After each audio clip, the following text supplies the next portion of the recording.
جب چاند بھی اللہ کا، سورج بھی اللہ کا، تو محرم والا سال بھی اللہ کا اور جنوری والا سال بھی اللہ کا۔ لہذا عیسائیوں کا سال کہاں سے ہوا؟ لوگ کہتے ہیں نا کہ ہمارا سال نہیں، یہ تو عیسائیوں کا سال ہے، ہمارا سال تو اسلامی سال محرم سے شروع ہوتا ہے۔ یہ ایسا کہنا بالکل قطعاً غلط ہے۔ آپ کو یاد ہونا چاہیے کہ ہولی اور دیوالی کے موقع پر اتنی شراب نہیں بکتی ہے جتنی شراب نئے سال کی مبارکباد دینے پہ بکتی ہے۔ شراب بیچنے والوں کی یہ رپورٹ ہے اور مسلم محلوں کی یہ رپورٹ ہے کہ نئے سال کے موقع پر جتنی شراب نوشی ہوتی ہے، جتنی شراب فروختی ہوتی ہے، غیر مسلموں کے تہواروں پر اتنی شراب نہیں بکتی ہے۔ مسلمانوں نے اس کو باقاعدہ تہوار بنا لیا ہے کہ جس طریقے سے ہمارا تہوار عید ہے، بقرعید ہے، محرم ہے، رمضان ہے، اسی طریقے سے ہمارا تہوار نئے سال کے موقع پر بھی ہے۔ کیا آپ کو 2023 کی دلی مبارکباد۔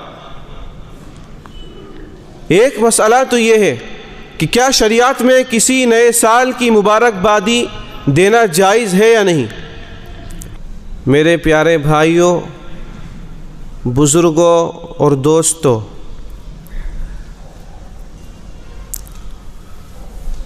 ایک انسان کے اوپر اس کی زندگی میں کوئی بھی موقع آئے، کوئی بھی موڑ آئے، تو اس کی ذمہ داری بنتی ہے کہ وہ اس موقع پر، اس موڑ پر یہ دیکھے کہ میرا مالک، میرا خالق، میرا پیدا کرنے والا مجھ سے اس موقع پر چاہتا کیا ہے۔ اور خاص طور پر ایک مسلمان کے اوپر تو یہ ذمہ داری عائد ہوتی ہے کہ اس کی زندگی میں جب بھی کوئی لمحہ آئے، کوئی موڑ آئے، تو وہ شریعت میں جا کر کے دیکھے کہ شریعت اس موقع پر کیا چاہتی ہے، کیا کہتی ہے۔ شادی کا موقع ہو یا کسی کے میت کا موقع ہو، کسی کی پیدائش کا موقع ہو، کوئی بھی موقع ہو، ہر موقع پر یہ دیکھنا چاہیے ایک مسلمان کو کہ شریعت اس موقع پر مجھ سے کیا چاہتی ہے۔ اسی طریقے سے ایک موقع ہے نیا سال کا۔ آپ سب جانتے ہیں کہ 2022 پورا ہونے کو ہے اور اس کے بعد 2023 شروع ہونے والا ہے۔ اس موقع پر شریعت کے کیا احکامات ہم پر عائد ہوتے ہیں، کیا ذمہ داری عائد ہوتی ہے، شریعت کیا کہتی ہے، قرآن و حدیث کیا کہتے ہیں، ہمیں یہ دیکھنا چاہیے۔ لہذا ہم جب دیکھتے ہیں تو نبی پاک علیہ الصلاۃ والسلام کا ایک بہت شاندار فرمان ہمارے سامنے آتا ہے۔ آپ نے ایک حدیث کے اندر فرمایا کہ 2 نعمتیں ایسی ہیں جو اللہ کی طرف سے ملنے والی بہت بڑی نعمت ہے، لیکن عام طور سے لوگ ان کے بارے میں دھوکے میں پڑے ہوئے ہیں، غفلت اور سستی کا شکار ہیں۔ وہ 2 نعمتیں کیا ہیں؟ فرمایا ایک نعمت تو ہے الصحہ، صحت، تندرستی، اور دوسری نعمت ہے الفراغ۔ فراغ کا مطلب یعنی آدمی کی غیر مشغولی، خالی ہونا، اس کو کسی کام کے لیے وقت ملنا، کسی کام کے لیے مہلت ملنا، یہ اللہ کی بڑی نعمت ہے جس کو ہم وقت سے بھی تعبیر کر سکتے ہیں۔ ہم دیکھتے ہیں کہ 2022 پورا ہونے کو ہے۔ تمام انسانوں کی زندگی کا اور خاص طور پر مسلمانوں کی زندگی کا 1 سال کم ہو گیا ہے۔ ہمیں سوچنا چاہیے کہ اللہ نے ہمیں جو زندگی دی تھی اس زندگی میں سے 1 سال کم ہو گیا۔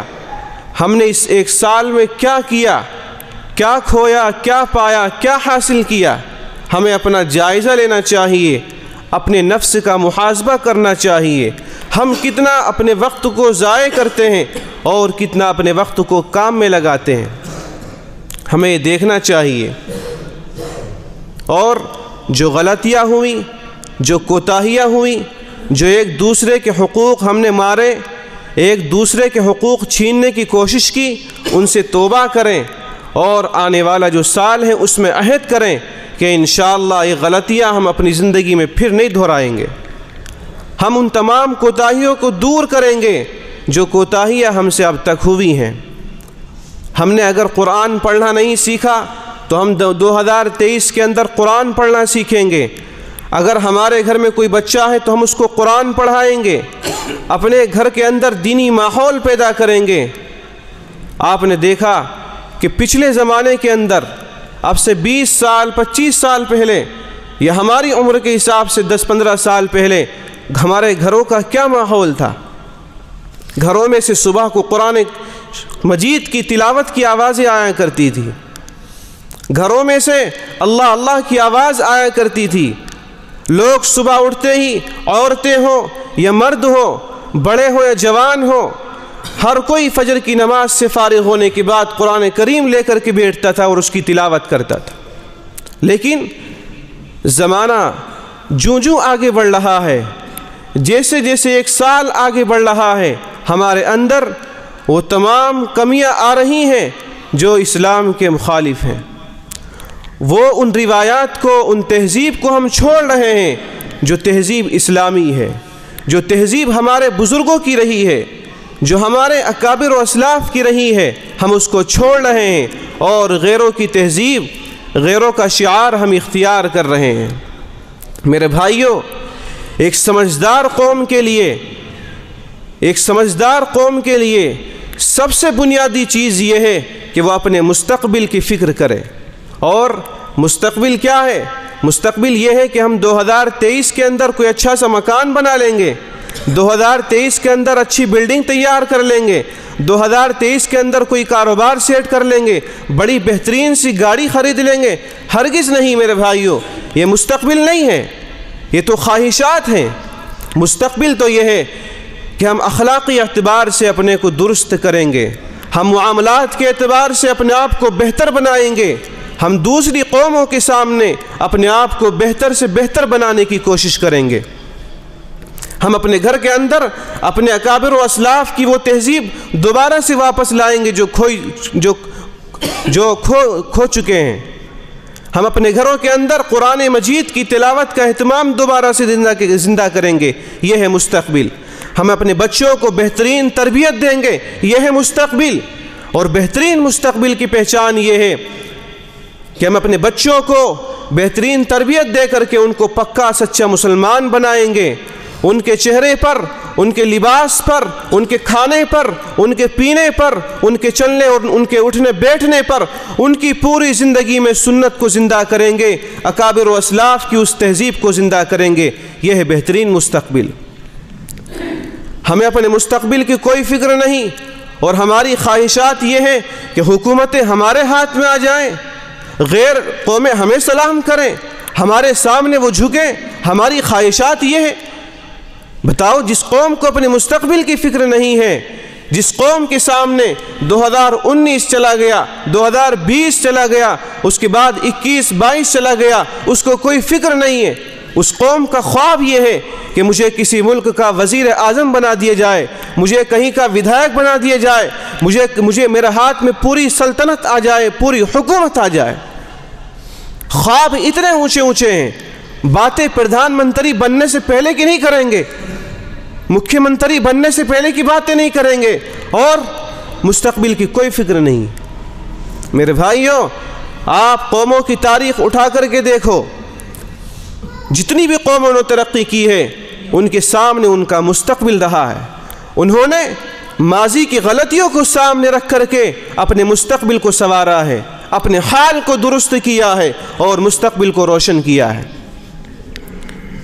یہ تو چند باتیں تھیں نئے سال کے تعلق سے، لیکن اب ہم دیکھتے ہیں کہ نیا سال آتا ہے، ہم کیا کرتے ہیں، ہمیں کیا نہیں کرنا چاہیے۔ ہم دیکھتے ہیں کہ 2023 آ رہا ہے، ابھی سے جگہ جگہ فلیکسی لگی جا چکی ہے۔ کیا آپ کو 2023 کی دلی مبارکباد۔ ایک مسئلہ تو یہ ہے کہ کیا شریعت میں کسی نئے سال کی مبارکبادی دینا جائز ہے یا نہیں؟ دیکھیے، شریعت میں اس کا کوئی ثبوت تو ہے نہیں کہ بھئی کوئی نیا سال آئے اس کی مبارکباد دی جائے، لیکن اگر ہم کسی کی زندگی میں خیر اور برکت کی دعائیں دے رہے ہیں کہ بھی اللہ آپ کے اس سال میں آپ کی زندگی میں خیر کرے، برکت کرے، آپ کے گھر میں برکت کرے، آپ کی زندگی میں برکت کرے، تو اس کی گنجائش ہے، دے سکتے ہیں۔ لیکن یہ بات بھی دھیان میں رکھیں، ذہن میں رکھیں کہ اس درجے کی مبارکباد ہرگز نہیں دی جاتی ہے، بالکل بھی اس درجے کی مبارکباد نہیں دی جاتی۔ اس کے پیچھے مقاصد ہوتے ہیں کچھ اور، اس کے پیچھے وہ کام ہوتے ہیں جو اسلام کے بالکل خلاف ہیں۔ آپ کو جاننا چاہیے کہ 2023 آ رہا ہے، آپ دیکھیں گے جا کر کے جب بھی کوئی نیا سال آتا ہے، ہمارے نوجوانوں کی، مسلمان نوجوانوں کی میں بات کر رہا ہوں، مسلمان نوجوانوں کی ٹولیاں نکلیں گی اور ہڑدنگ کاٹتی ہوئی شہروں کے اندر، سڑکوں کے اوپر گاڑیوں سے، بائکوں سے، اور خوب شور شرابہ کرتے ہوئے، خوب ناچ گانے کرتے ہوئے اور خوب دھوم دھام سے آتش بازی کرتے ہوئے نئے سال کی مبارکباد دیں گے۔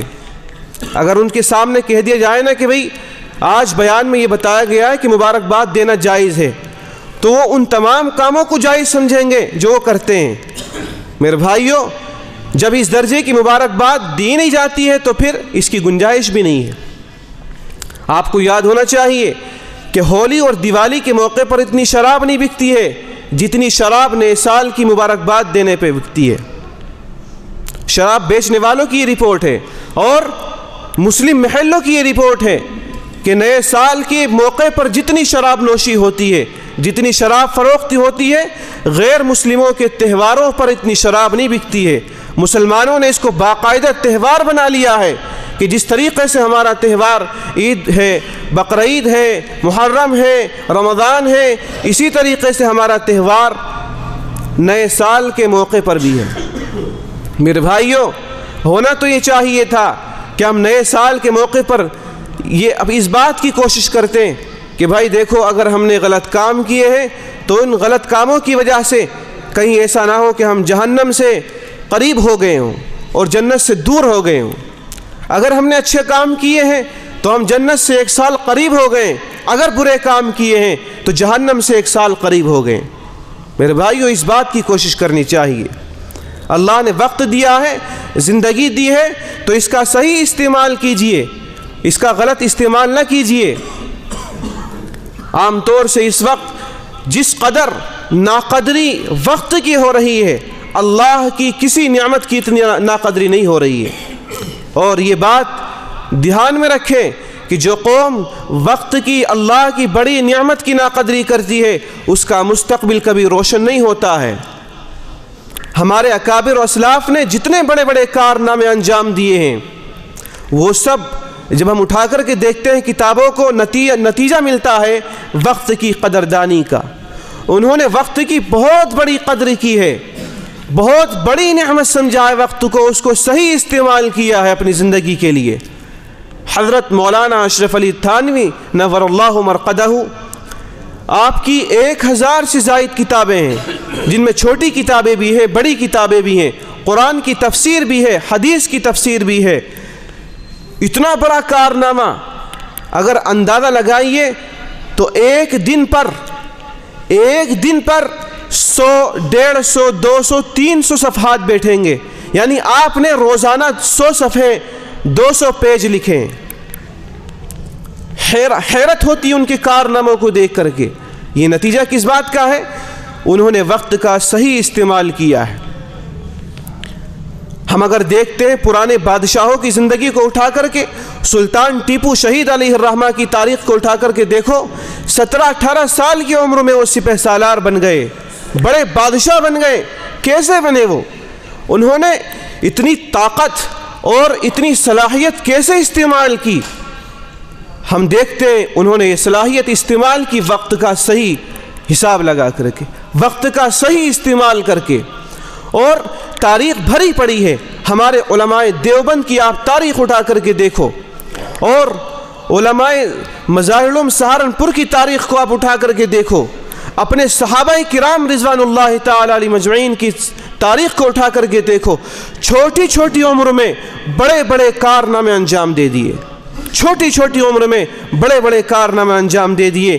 خود دارالعلوم دیوبند کی جنہوں نے بنیاد رکھی ہے، آپ سب جانتے ہیں کس نے رکھی ہے؟ بتاؤ کس نے رکھی ہے؟ آپ بتاؤ۔ مولانا قاسم نانوتوی رحمۃ اللہ علیہ نے رکھی ہے۔ 49 سال کی عمر میں آپ کا انتقال ہوا۔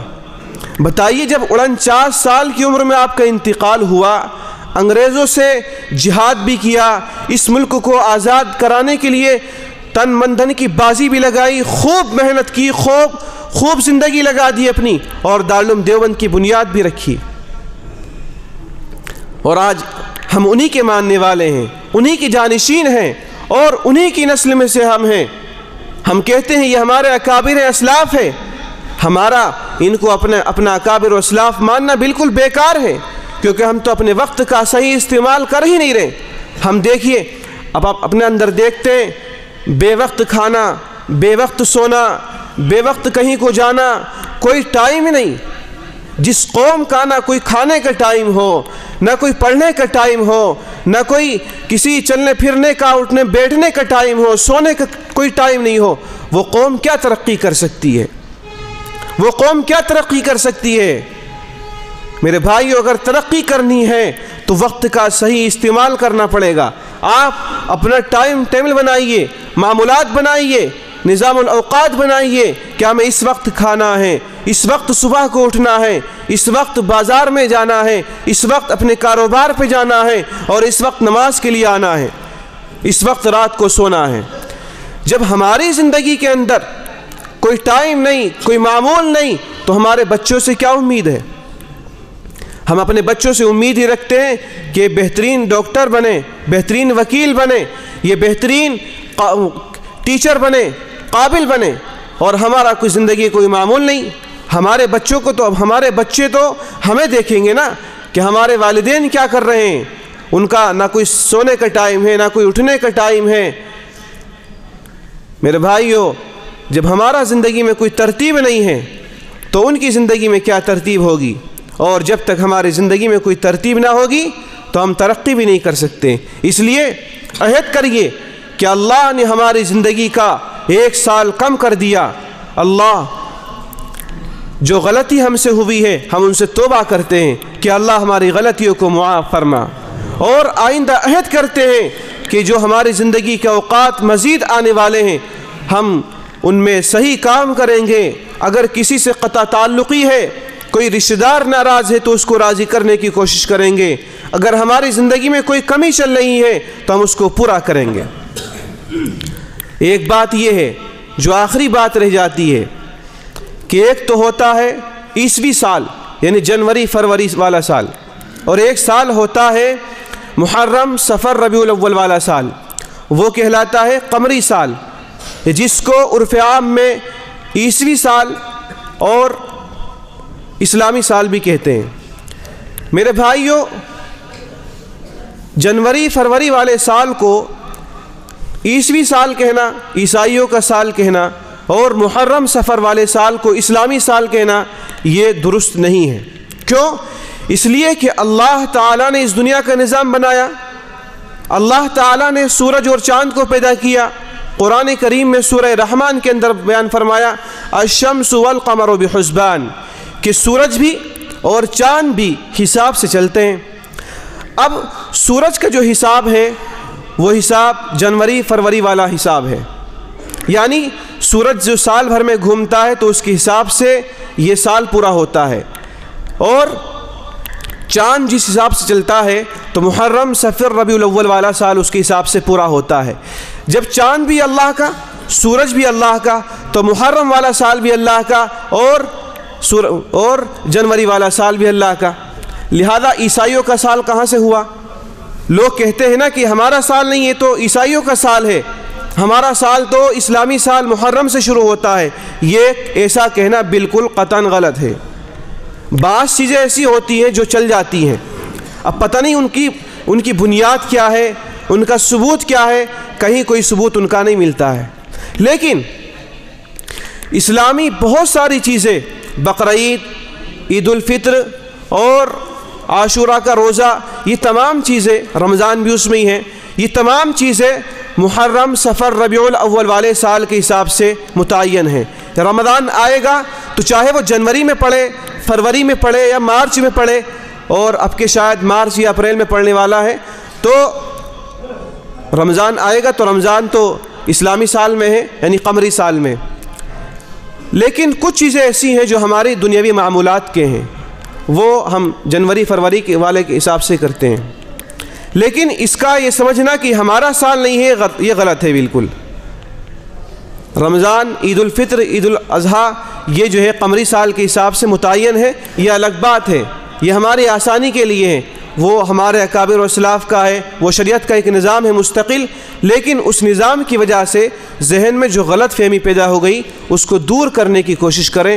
اللہ تعالیٰ سے دعا ہے کہ اللہ تعالیٰ ہماری زندگی میں اب تک جو کمیاں کوتاہی ہوئیں ان کو معاف فرما، اور آئندہ ہم عہد کریں کہ اللہ تعالیٰ ہماری زندگی کو صحیح استعمال کرنے کی توفیق عطا فرمائے، ہماری زندگی میں بہترین جذبات پیدا فرمائے، وقت کے صحیح استعمال کی پابندی پیدا فرمائے، وقت کا صحیح پابند ہم کو بنا دیجیے۔ وآخر دعوانا ان الحمد للہ رب العالمین۔